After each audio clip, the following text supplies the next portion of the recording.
Bonjour everyone and welcome to this roundtable discussion titled Survival and Dignity.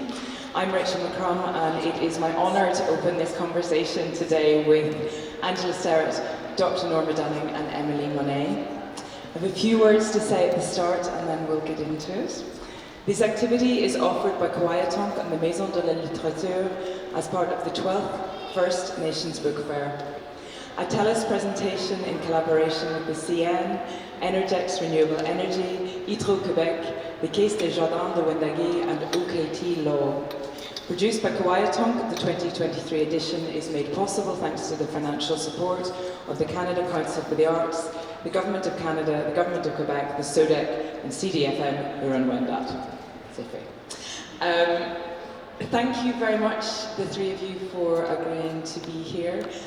This is not necessarily a light subject to get into, but I'm very grateful that it's you three who are here to hold the discussion, and I'm very interested to hear what you have to say in terms of your voices. For the audience, I will introduce each of our speakers briefly and then give you the setup for the conversation. So at the end, I'm going to start with Emilie Monnet. Emilie is of Anishinaabe and French origins. She's an actress, performer and writer, as well as the artistic director of Onishka Company. At the crossroads of theatre, performance and media arts, her practice explores identity, memory, history and transformation. The stage text of, I've been instructed to hold these up long enough for the camera to zoom in, so excuse me while I manage this. The stage text of Okunam won the Prix Voix Autochtone in 2021 and was a finalist for the 2021 Governors General Award and the Grand Prix de Livre de Montréal. Her text for the piece Marguerite Lafeu was published by Les Herbes Rouges in 2023. Thank you. Dr. Norma Dunning. We had a discussion if Doctor was going in and, she's earned it. Dr. Norma Dunning is an Inuk writer as well as a scholar, researcher and professor at First Nations University of Canada in Regina, Saskatchewan. Her short story collection, Tena, The Unseen Ones, I haven't got that one with me, won the 2021 Governors General Award for Literature, and her previous short stories collections, Annie Mactuknother Stories, received the Danutic Lead Literary Award, the Howard O'Hagan Award for Short Stories, and the Bronze Forward Indies Award for Short Stories. Both of her collections have been translated into French by Daniel Grenier and have been published at Mémoire d'Encrier. And last but not least, I'd like to think I'm getting smoother at this, but I don't think I am. Angela Sterritt is an award-winning investigative journalist and national best-selling author from the Wiyak of the Gitmix community within the Giksan Nation on her father's side, and from Bell Island, Newfoundland on her mother's side. I hope I did some justice to that. Sterritt worked as a television, radio and digital journalist at CBC for more than a decade. She hosted the award-winning CBC original podcast Land Back, investigating land theft and land reclamation in Canada. She lives on the Musqueam, Squamish and Tsleil-Waututh territories. Her book Unbroken, a work that is part memoir and part investigation into the murders and disappearance of Indigenous women and girls, published by Greystone Books, became an instant national bestseller in May of 2023. It is now nominated for the prestigious Hilary Weston Writers' Trust Award for Best Non-Fiction Book in Canada and shortlisted for the Governor-General's Literary Awards, and having now read it and noted it, I'm not surprised at all. Please put your hands together for our speakers.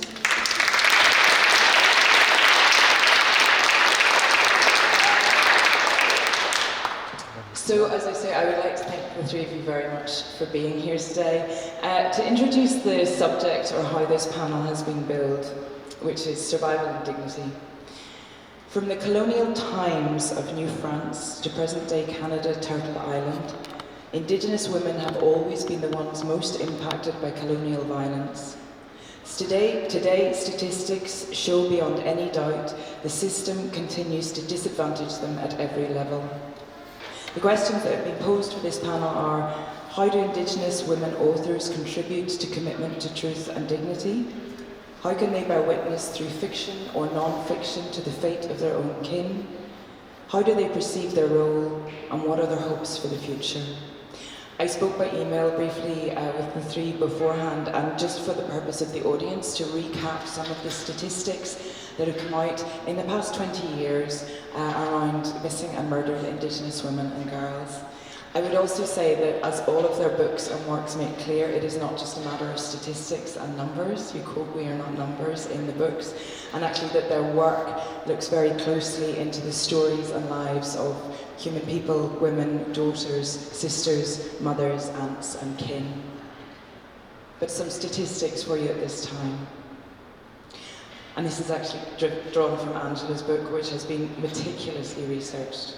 According to statistics gathered by the National Inquiry into Missing and Murdered Indigenous Women and Girls, Indigenous women are 12 times as likely to be murdered or missing as any other women in Canada, and 16 times as likely to be murdered as white women. According to the RCMP's report, Missing and Murdered Aboriginal Women in the 2015 update, even though Indigenous women make up only 4% of the female population of Canada, they represent 10% of the total population of women missing for at least 30 days. Indigenous women and girls in Canada make up almost 25% of all female homicide victims in the country between 2001 and 2015. And again, that's while making up 4% of the female population. When I was reviewing for this, I was looking back at what had been published, and since 2002, there have been 20 reports, inquiries, updates to inquiries published about Indigenous women and girls. My first question to you is, over this time period, how has the publication of those reports and inquiries impacted your own writing practice? You want me to start? So it's a really interesting question. I was asked a few months ago to comment on the reality that in January 2023, the CBC did a report that looked into how many of the 231 calls to justice, the National Inquiry into Missing and Murdered Indigenous Women and Girls, were completed, and only 2 were completed out of all of those calls to justice. And so the host asked me, well, what does this say? What does this mean? And I said, it sends a strong message, doesn't it, that we don't matter. I was also in Portland recently, and one of the questions from the audience was, well, there's been millions of dollars spent on this issue. And so I had to actually go back a couple nights ago and review that. It's interesting when you look at some of the efforts that the Canadian government has made and where that money is going to. I mean, for me, I always tell people, people are like, what can we do? How can we support? How can we solve this problem? When I, again, going back to the reality that signals that we don't matter in Canada. And I always say, support the family members. For decades, they've had to be the investigators. They've had to be the search and rescue. They've had to be the media. They've had to do all this groundwork and often having no closure at all. So we say, put your support towards the family members and uplift them. They need it. They're still ignored in so many ways.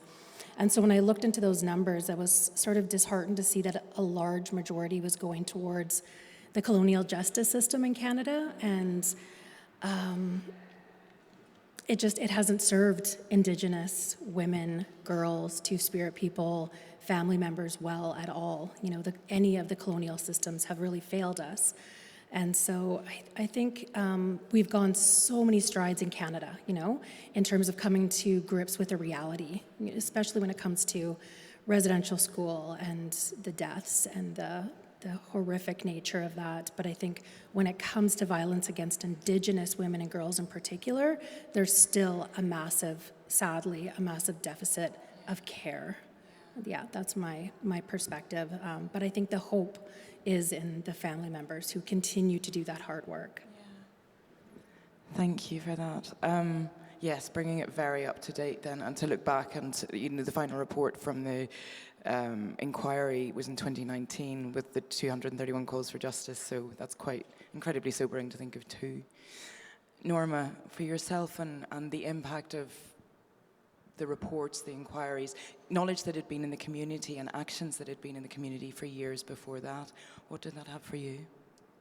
Well, for me, I always say if I can couch truth in fiction, people will read it and they'll think about it. So the story, Daina, the final story, is based on a true story of a missing and murdered Inuvialuit girl out of Edmonton. And I started to follow that case because when her body was found on the golf course during spring melt, she had no ID on her. So she did not have a wallet or a purse. She had nothing. And the Edmonton police took a picture of her hoodie because it had an unusual design on it. And they post it in the paper and say, if you know the person who wore this hoodie, can you contact the police? Eventually, they managed to contact her mother. And she and her mother were both living on the streets of Edmonton. And the next thing that comes out in the news is, well, we'll run a toxicology on her, and that'll explain how she died, because there's no marks on her body. There's nothing. There's no bruising. There's nothing. And her blood work comes back clean. So she remains on that list of missing and murdered Indigenous women and girls. But I followed that case, and it's like 2 or 3 years of continuing to read up on it and see where it's at. And so for me, I think what I can do, and what I do, is I can take that kind of truth and turn it into fiction, and people will think about it. And I think they'll think about it more than reading a report or having somebody spit out a bunch of numbers. I think that people will take it in, and they'll sit with it longer. And so for me, that's that I think about how, and in Edmonton we had the case of Cindy Gladue, and that is the first time that a human body part was brought into court. So they brought her vagina with an 11-centimeter slit in it as evidence, where usually something like that would be photographed. And I often think, well, if this was a white woman, would they have brought her vagina into court? But I think also of how strong her family, the Gladue family, is. And they were stunned. They didn't know that this part of their daughter, their sister, their auntie was going to be displayed in court. And they are now petitioning the courts to have her body part brought back home. And you think of, it's not enough that she died in such a horrific murder with a predator who continues to appeal his court case and has just consumed so much of the court's time. But to have this family that rode it through, that went to every hearing, that never missed a day, I think that's amazing, and it just shows that strength. And so for me, people need that awareness, and I do, no matter what kind of course I'm teaching, I do a 90-minute anti-racism course, and I just bring up one murder after another over it, and people don't hear it. And I think, Indigenous death isn't mainstream news, and it doesn't get the visibility that it deserves. So what can I do? I can do a 90-minute, no matter what. I don't care if you're going to cry. You're going to cry, go ahead, cry. And I'm not going to be nice about it. And I can write. And so to me, that's my way of informing people. Thanks. I'd like to come back to this point about language and directness and naming, I think, because you've both spoken about it in your text, so I would like to return to that. But Emilie, carrying on from that, and particularly considering that you work more in the world of theatre and live performance, how does that translate for you, the reports and the rest of it, to your own work? Yeah, well, I think it's bouncing on what you both said. First, I think as artists, that is our gift or our responsibility to touch people through the heart and the emotions. Because it is true that, you know, even hearing what's happening in my case in Palestine, it's when you hear the real stories of a mother losing her child and all that, that you really connect in a deeper way than just to see the numbers in the media. So I think this is the power of story and the power of art, where we can reach people in a very emotional and deep way and feel connected, that these stories are actually all of our stories and we need to take action all together. And then the other thing, I think, bouncing on what you said, is the awareness too of yes, though we have beautiful calls of actions or calls of justice or recommendations, they always change terminology depending on all the commissions and inquiries. And that too, I think, has to be put to awareness that it is, there is a repetition of commissions and inquiries, and they're all created at a certain moment in our history or politics or social turmoil. For example, the Royal Commission on Aboriginal people, I think it was in 95. That was created right after the Oka crisis, where the government wanted to take a stand, and I did a piece actually on the repeated history of commissions and inquiries in 2011. So we looked at 3 inquiries, so the Royal Commission, the Truth and Reconciliation Commission, and the inquiry into Indigenous women and girls murdered. And looking at all the recommendations, you see that they're repeated, basically. And that's quite troubling, because then you see that they're not put into action. And a lot of the families and the survivors have gone through this whole process of retelling their stories and sharing in a very generous and traumatic way, I suppose, their stories again and again and again. And so it's like extracting that trauma and not doing anything about it. I mean, here in Quebec, we have this inquiry that was in 2020 into social services, la Commission vient.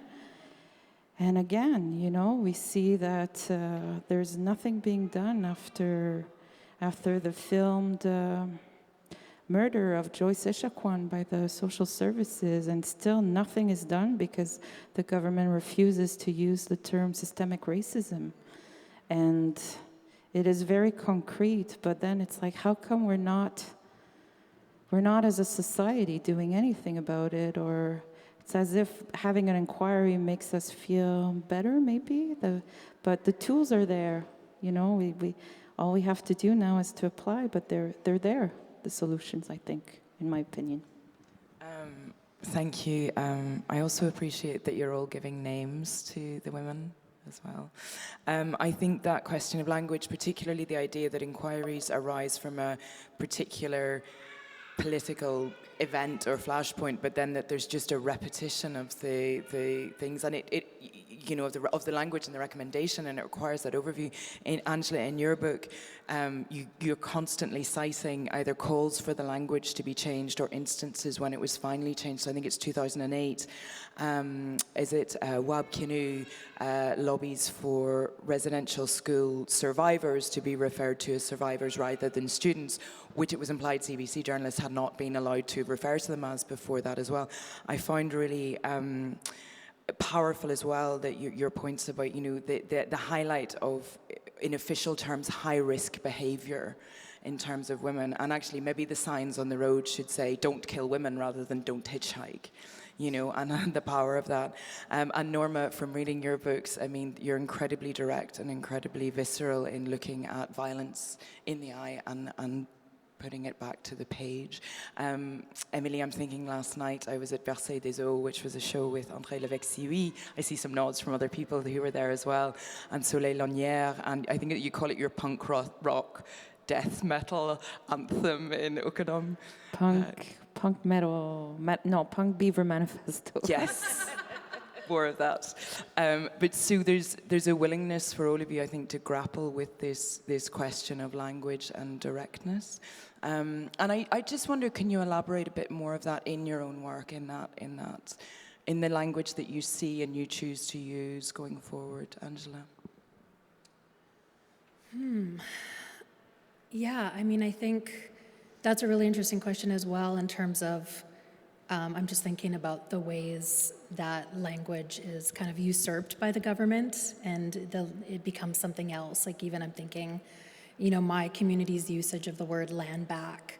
And now you have the Minister of Indigenous Services Canada saying it's time to give land back. But meantime, they're in court fighting hundreds of Indigenous people every day on land that they still want to take or continue to take more. The word reconciliation, right, means something different for many different people. I think for me, one of the things that I've been really clear on is we're not at a place of reconciliation yet.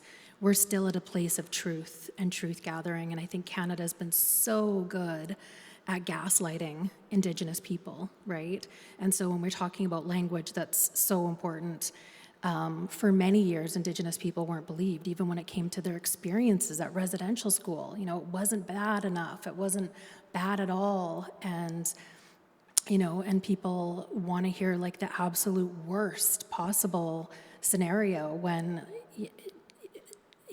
thousands of women missing and murdered should be enough. And so I think like when it comes to language, I think being direct and being clear and telling those really difficult stories is really important. At the same time, I think it's really important to see Indigenous women in particular as multidimensional beings. We don't just live within our trauma. We live within the cultural foundations of our people. We have strong laws. We have beautiful customs. We have beautiful people. And I talk about that when you're talking about the signs along the Highway of Tears. That was one of the reasons why I wrote my book, is because I kept on hearing these journalists saying, oh, the darkness and despair of these territories. And I said, that's not what I see. When I go home, I see beautiful territories, snow-capped mountains, eagles, ravens, rivers, beautiful people with strong cultures and joy and love and generosity. And I think it's important to speak truth to the horrors of of colonial violence, but also speak truth to power of the beauty and the solutions that Indigenous women can provide our people. So I know that wasn't directly addressing your question, but that's just something that I always want to let people know, is that we don't just exist within our trauma, we exist within the multi-dimensional nature of our beings. Yeah. Yes, and every chapter of the book opens with a description of beautiful landscape. I mean, your landscape writing is stunning. And also that you use words in your own language to open every chapter going forward. And I think that's important to say as well. Norma, your choice of language and your choice to write so directly to the violence, can you tell us about that? Well, it's not easy. I can't, no, it isn't. And I wrote a rape scene, and when I'm writing it, I'm writing it, and it's coming, and then it's finished, and then you go into the bathroom, and you puke, and then you put on your running shoes, and you go for a walk. But but to me, I can't decode it, and I can't turn it into something that might be more comforting for a reader. And I don't think the reader should be comforted. I think they should be in a state of discomfort, because that's how we learn. You know, that's when we have to wrestle with things. So it isn't easy to write, you know, the bad stuff and the hard stuff, but I think it's necessary. But I also agree that there is a great deal of beauty and love and gentleness and tenderness that Indigenous people carry. And I often think that is overlooked, and mainstream will jump on, well, here they go again, complaining again. You know, they want more money. And honestly, when you really break down what the payment was for common experience payment for residential school, having 60 scoop survivors max at 25,000 max, and you know how many, maybe what, 500, 600 might get that. And I think people, you know, mainstream is given a big number, and that's what they dwell on. It's like, oh, look at them, they're getting another 350 million, but that's 350 million divided by 610 Indian reserves in our country, divided by how many people are actually eligible. And you need to, you know, we need to see that breakdown. And I think mainstream they don't get informed enough of what exactly is going on. But no, I won't candy coat anything, and because it shouldn't be. It shouldn't be. Thank you. And Emilie, for yourself, and you're writing in French and English as well? Mostly French. Mostly in French. But you did win for the translation of your own book in English as well, so just to say, also very well in English. But again, you know, it's interesting in that you're sitting in sometimes very direct, sometimes a more poetic, metaphorical space, I think. But also you're then putting it out for a live audience in which an audience will be confronted with somebody actually saying the words, and also in a communal environment. And so is that in your mind when you're writing to it? Yes, of course. Well, already in Marguerite, the work was really taking the archive as it is. For those who don't know about Marguerite Duplessis, so the last play I wrote, Marguerite Duplessis was an Indigenous woman who lived in Montreal, and she was the first Indigenous person in North America to have had a court case. So the first one to have challenged the Western French justice system. And she was an enslaved woman. And she was going to be deported to Martinique in the Caribbean, and she didn't want to, so she was able to convince people, make allies, and get a court case going. So it was quite an important, it's an important part of her history. I didn't know who she was. I actually didn't even know there was slavery to that extent in Canada, in Quebec, and that most of the enslaved people were Indigenous people, women and girls. So I also see the relationship between history and what's happening today as well. So I wanted to have that archive, the real words of 1740 resonate today, so we can really hear the violence of it, but also how things have not really changed. The same words could be applied to today. So, yes, well, there was a scene, the first opening scene was right after that report for the Commission on Social Services came out, and I was really grossed out, and it came out as a vomit almost. And it's pretty raw, yes. And I remember with the other performers, there was a lot of discussion. I was kind of one of the performers, she's from Wendake, and I even came up to her mom and I was like, oh, I'm not sure I want your daughter to be saying those words. And she was, no, it's important that we say it, that we expose it, it's the truth. But I guess what I like to do is not stay in that, you know, find a way of, like, I find singing helps move the energy and flushing. So this is a way for me to move the energy afterwards. Yeah, again, I'm thinking of the performance last night, and actually, the fact that after the punk beaver death metal rock manifesto piece that the three of you sang afterwards, and Andre drummed, and actually how that changed the energy and moved it on. So there's a temporal aspect to live performance where you're carrying the audience with you. I can see that as well. Thank you. You've referred to as well in terms of, you know, the beauty of Indigenous culture, the strength that is found in that.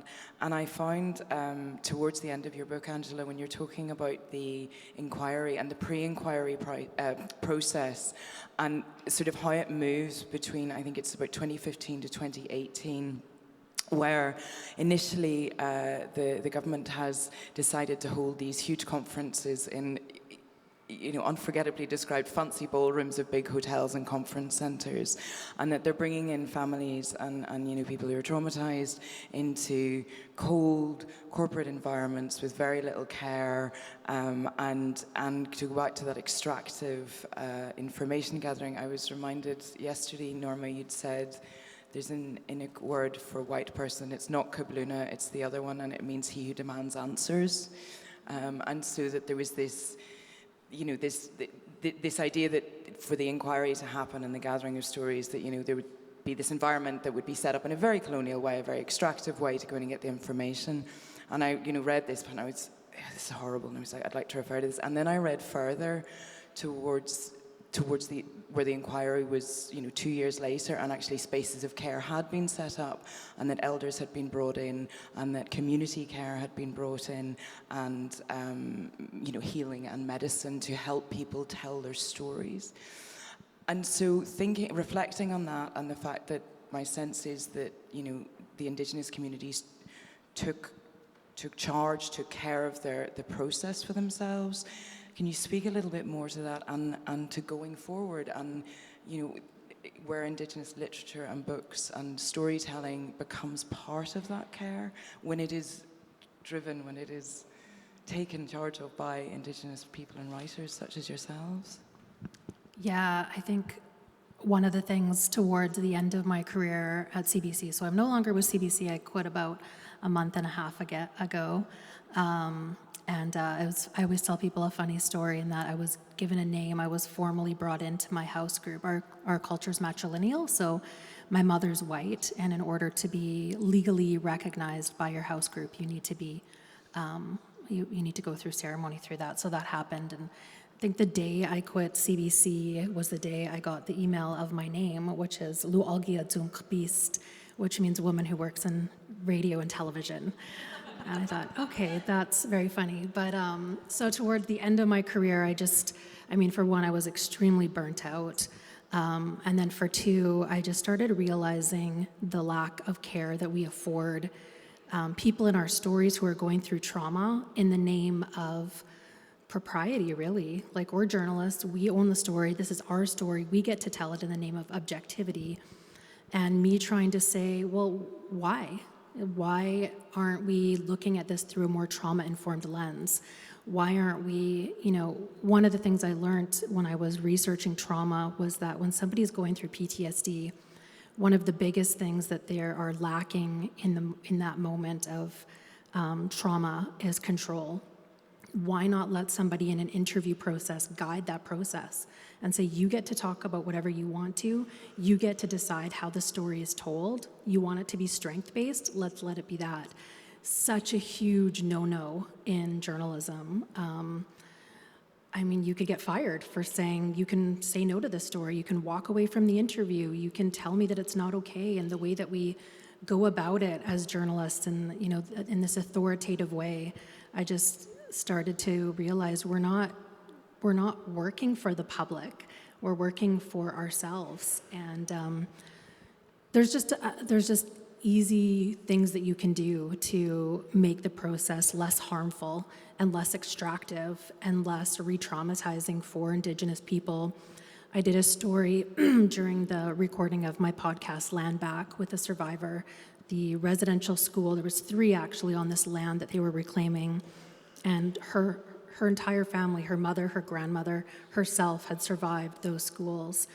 And I was so worried that I was re-traumatizing her in the process, and I was just like, you can have a support person there, you can tell the story how you want it, this is guided on your timeline, not mine. That's the beauty of long form, right? Books, podcasts, plays. And at the end of the recording session, I said, "How are you? I was so worried." And she said, "I feel really good. I feel like I told my story and I've gotten it out, and that shame is no longer something I'm carrying on my shoulders. The shame is that of the priests, of the nuns, of the federal government who ran this church. It's not mine." And that's my goal. That's my aim. And I think we're just at like the very early vestiges of that, of being trauma informed as a society. We don't even really understand trauma. And, even thinking about the way that I tell a story, and, I used to be really of the mindset like, we went through trauma, like you can go through trauma too. And I think looking at my son, he learned about residential school in grade 3, and looking at all the white kids, and they were horrified, they were traumatized. And, I tell people who are listening to me to say it's okay to feel shock, to feel anger, to feel sadness, to feel all of the emotions, because Canada did, again, an amazing job at hiding, at brushing the truth under the rug. And it is a shocking reality for people who are learning about this for the first time. At the same time, I also believe we can't sugarcoat things. People need to hear the real, undiluted truth and come to that point. And we're not there yet. How can we do reconciliation when we're not fully informed of the truth yet? It's just coming out now. It's just bubbling to the surface. And so, yeah, I guess like my answer to that is sort of twofold, in that it's really important to be trauma informed, at the same time to not hide the truth anymore, and to not dilute it, and to not sugarcoat it, and to not be afraid of speaking truth to power where it's necessary. Thank you for that. Norma? It's people do need that truth, and we are, just at the tip of all of it. But I also think that I talk about it in a manuscript that hasn't been accepted by anybody yet. But anyhow, it will. You know how it is when you write.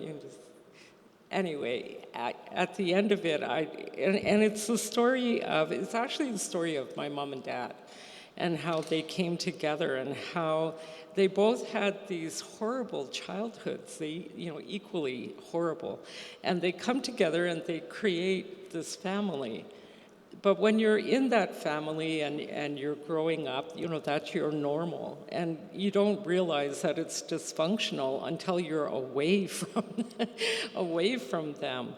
But at the very end, I talk about how it's important to write past the past. And I think we have to start to inject that as well as truth. Because we have the younger generations, and I write for them. I don't write for me. I write for my grandkids. I write to be able to have them walk into a university without feeling any kind of racism, any kind of barriers. And to me, that's what we have to do, is provide hope. And so that's always a big thing for me when I'm writing. It has to end in some form of hope, because we have the younger people coming along, and they are who matter. And to me, we have to focus on that, getting past the past, as well as the truth of the past. Thank you for that. I love that. I did notice there's a number of phrases in your books where you'll refer to how people, I think it's a Mac, is it the first story in Taina? And it's a story between sisters. And really the question is how they deal with or do not deal with the past and what is talked about. And it's a wonderfully complex story in terms of the importance of acknowledgement, but also what it is to move forward. And I find that very, very powerful. Thank you. Emilie? Well, I think because the truth is starting to unfold right now in the present, it also entails a lot of emotional labor for a lot of people. I see a lot of my friends that are very tired to either educate people or to be solicited to explain, to have a voice in all these issues. So I think there's something to say about being gentle now and taking care of ourselves and being able to put our limits, being able to voice them, so that's what my hope too for, my sisters and the people around me, or elders that are being very much solicited all the time too. It's a lot of emotional labor, I think, to carry, and invisible work often. Even I think of when we ask elders to come and share a teaching or do an opening, and then institutions ask them to make a receipt and have claimed the expenses. It's like those are all things that make it heavier, and I think those are ways that we can be a little bit more aware and supportive and gentle. And personally for me, I think working on Marguerite was it's a heavy subject too. So I think now I want to focus on love. Love. That's my new kind of theme of writing and exploration. And right now it's about trees and love and how trees can teach us how to love better. So this is my new writing right now. You've all referred to future works, and I'm excited to read all of them already. We have just a couple of minutes left, but beautifully there, we've had hope, we've had truth, we've had love, all interwoven together. And so to go back to the title of this panel, as it were, which was Survival and Dignity, does that still stand as a title, or are there these other qualities that you're bringing in? Where does survival and dignity sit within all that for you? Yeah, just riffing off what the other panelists have talked about, I think we are tired of going over all the history over and over again, and I think for one, like with your question, survival and dignity, I think we're past survival. We're way past survival. I think we're at a point where we can be teachers and not necessarily be that from a point of exhaustion, but a point of example, right? Like we're thinking about the way Indigenous communities treat elders, children, women, the earth. How would climate be different right now? How would forest fires be different today? Like there's ways that we can teach by example, but I just feel like I am also tired. I'm so tired. I worked in an institution for many, many years where I was the lone voice. I was the only Indigenous woman in the room, and I was the only one pointing out injustices. And to have like one white person be like, hey, I think that's wrong as well, would have taken so much off my back, and it would have just taken one word, right, or two words, that's wrong. And I don't see that around me. And people always say, well, what can we do? And I say something, do something. We can't be, as Indigenous people, we can't always be the only ones in the room to speak out. It's so exhausting. And I think we are at a place that's beyond survival and beyond resilience. We want to be at a place where we're looking towards our own communities to build those foundations up and to work on community cohesion. We're kind of tired of educating the settlers. And I think like colonial institutions aren't our problem anymore. They never were to fix. We want to look inward now and look at how we can build beautiful, cohesive communities. And so I guess that's kind of where it's like a mix. It's like we're tired of speaking out. We want to focus on moving beyond survival and dignity. That's sort of the bare minimum, for me. I'm so sorry, I've just been signaled that it's the end of time, unless you can say it in like 3 words, Norma. Sorry, to do.